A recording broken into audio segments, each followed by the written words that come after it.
Look at North Korea. Kim Jong-un, very smart, very tough, but he liked me and I got along really well with him and we were safe. We were going to have a war with them and they have a massive nuclear stockpile, possibly as big as anybody.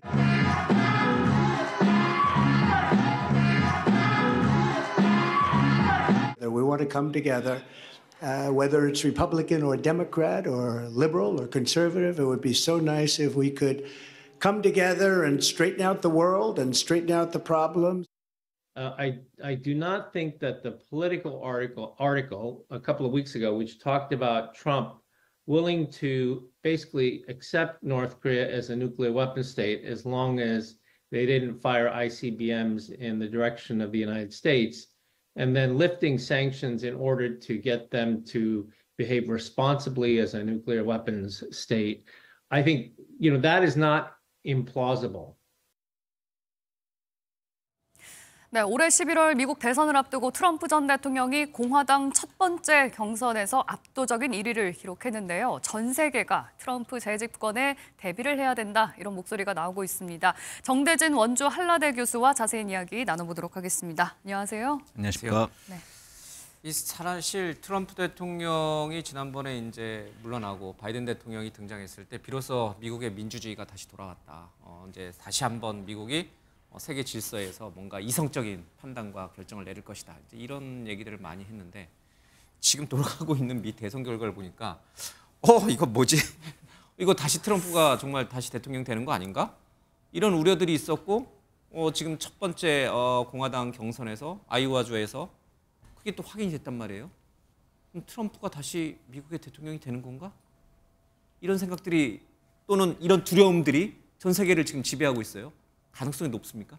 지금 현재로서는 가능성이 굉장히 좀 높아졌죠. 더. 예. 그 아이오와가 굉장히 좀 적습니다. 그러니까 전체에서 뭐 1%도 안 되는 인구수지만 처음 이제 경선을 하는 곳이다 보니까 상징성이 커요. 근데 거기서 이제 기세를 트럼프 대통령이 잡은 것이죠. 그러니까 트럼프가 처음 선거 2016년도 나왔을 때는 아이오와에서 졌어요. 그때는.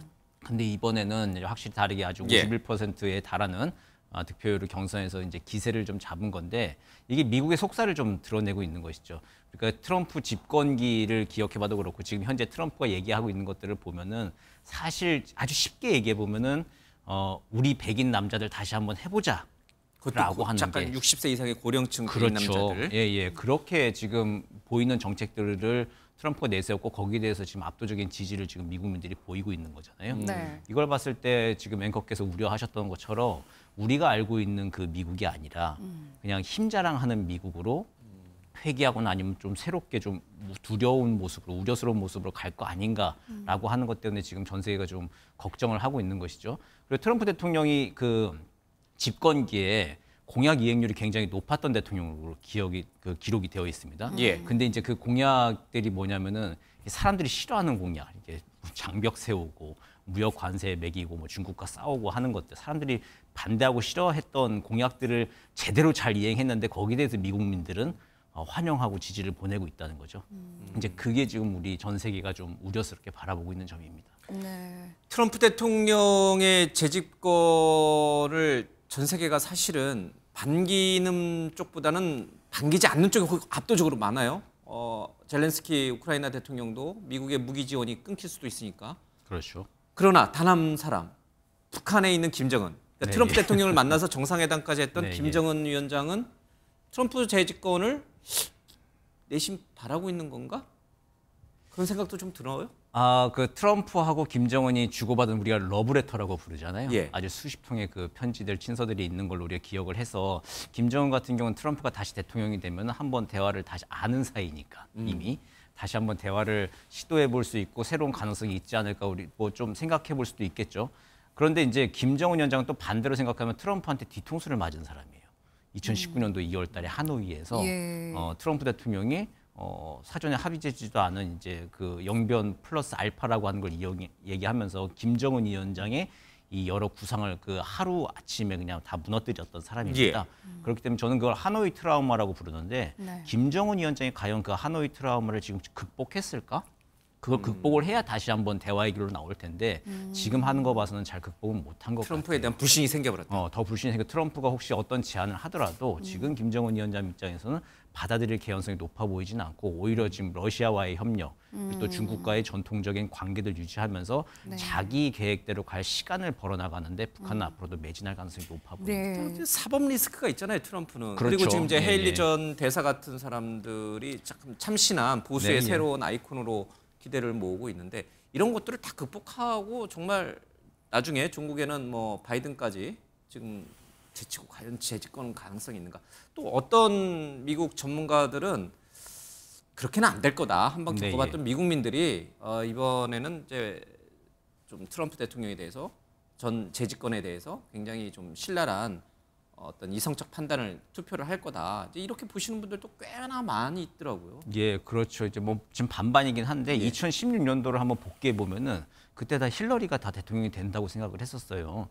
근데 이제 그 이유를 가만히 좀 생각해 보면은 이게 언론 보도나 이렇게 주로 식자층을 나와서 오피니언 리더를 하는 사람들은 대부분 다 지식인층이고 리더층들이란 말이에요. 근데 트럼프의 지지자들은 그렇게 대변되는 사람들의 목소리가 아니라 맞아요. 잡히지 않는 목소리였어요. 그땐 샤이 트럼프였죠. 그렇죠. 그 당시에 샤이 트럼프였고 지금은 이제 근데 차이가 없어졌어요. 차이가 예, 예. 없어졌고 대놓고 예. 지지하더라고요. 네. 트럼프 집회장 2016년도에도 기억을 해보면 그때 집회장 갔다 온 사람들은 얘기가 달랐어요. 근데 거의 무슨 종교 집회처럼 그런 열성들이 있었거든요. 예. 그것들이 투표장으로 모아졌던 것인데 지금도 똑같습니다. 지금도 보면 종교 집회 어디 뭐 부흥에 나와 있는 강사처럼 이렇게 연설을 하고 사람들이 아주 열광적으로 지지를 합니다. 이제 이것들은 어떤 과학이나 데이터로 잡히는 게 아니고 분석의 대상이 아니거든요. 그러다 네. 보니까 이게 언론에서 이야기하는 거 분석하는 대상하고 잡히지 않는 그 표심이 지금 흐르고 있기 때문에 네. 이게 지금 막상 결과를 좀 알 수 없는 상황으로 되고 있습니다.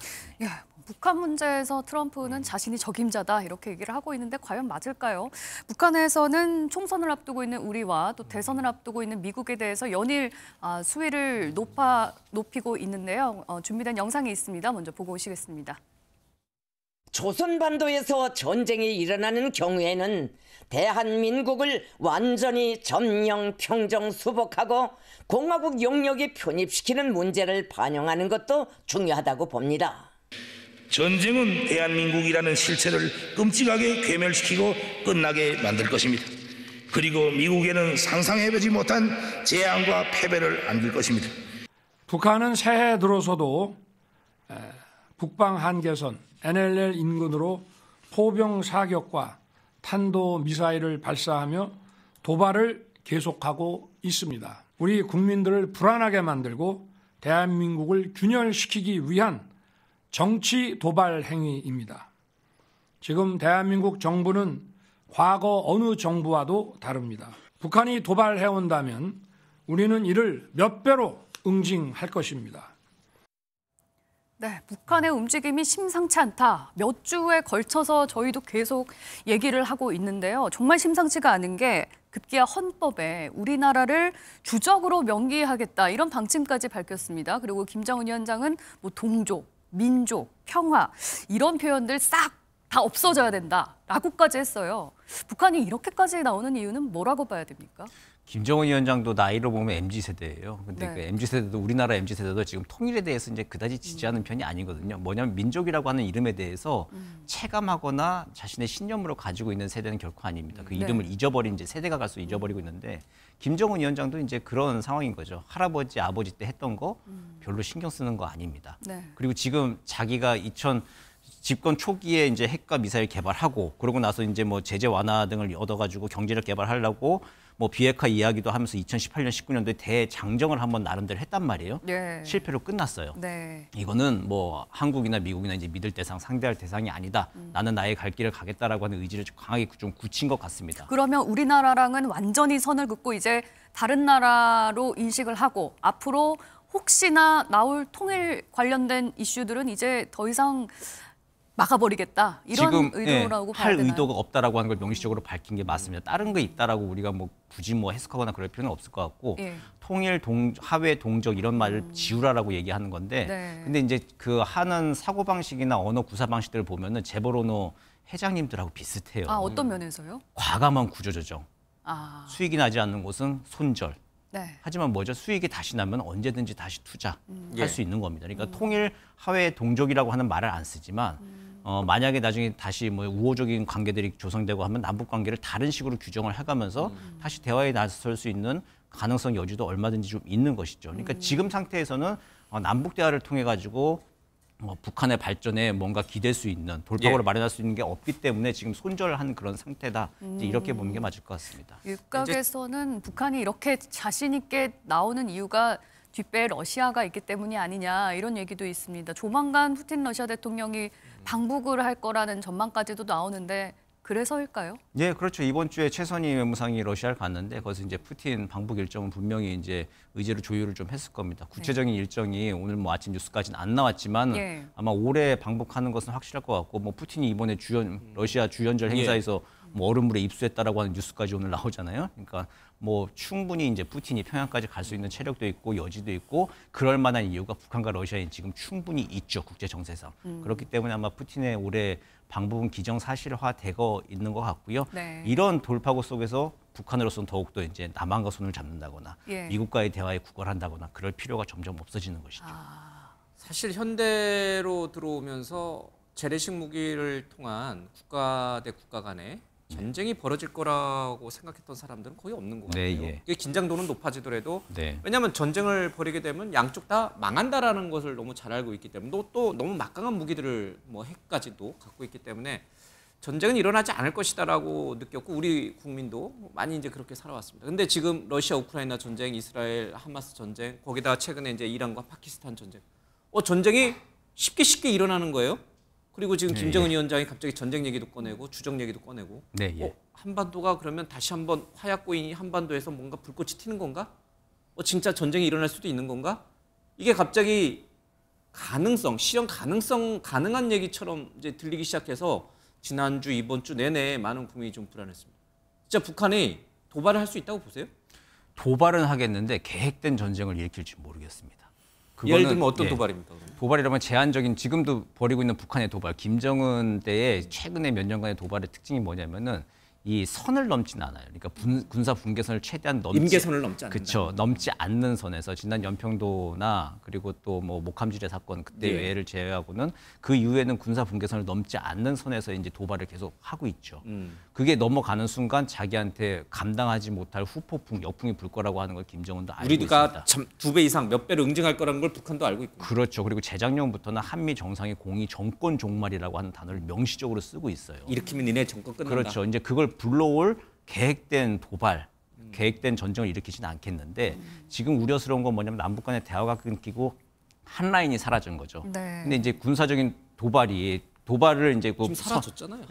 예, 선을 넘지 말고 도발을 하라고 했는데 이제 그게 사람 일이라고 하는 게 알 수가 없잖아요. 그 도발이 우발적으로 선을 넘는다거나 해가지고 거기에 이제 확전이 된다라고 했을 때 이거 실수다라고 얘기할 수 있는 통로가 지금 없기 때문에 네. 계획된 전쟁은 일어나지 않겠지만 어떤 도발 때문에 우연한 확전들 이게 좀 우려스러운 일인 것입니다. 반대되는 얘기인데 이게 좀 가정입니다만 트럼프 대통령이 다시 재집권을 했어요. 그리고 김정은 위원장이 물론 이제 그 트라우마가 있지만 하노이 트라우마가 있지만 다시 만나요. 자, 그러면 우리는 북한에 대해서 굉장히 강경한 노선을 윤 정부는 추구해 왔는데 그럼 어떻게 됩니까? 고립됩니까? 이른바 패싱됩니까? 그렇게 되겠죠. 만약 그런 랭커께서 말씀하신 상황이 된다라면은 이미 저는 뭐 기대하기는 한미 동맹이기 때문에 충분히 미국 정부가 한국에 설명하고 한미 동맹 간에 이제 조율될 과정을 거칠 거라고 기대를 하고 그 전제를 가지고 싶습니다만은 만약 우리 정부가 만약 거기에 대해서 끝까지 반대하고 미국과 각을 세운다. 트럼프 대통령은 근데 자기의 정치적 입지나 외교 전략상 목표상 북한과 대화하는 게 필요하다. 그냥 간다라고 하면은 사실은 방법이 없는 것이죠. 그렇게 되면 우리 패싱하는 그런 결과가 우려스러운 결과가 나오지 말란 법도 없어 보입니다. 그러니까 트럼프 재집권에 대비해서 우리도 남북 관계부터 해서 다시 한번 여러 가지 전략적인 정책이나 이런 것들을 고민을 다시 해봐야 되는 상황이 되는 겁니다. 예, 맞습니다. 네. 지금까지 정대진 원주 한라대 교수와 이야기 나눠봤습니다. 인맨 뉴스와이드 오늘 여기까지입니다. 시청해주신 여러분 고맙습니다.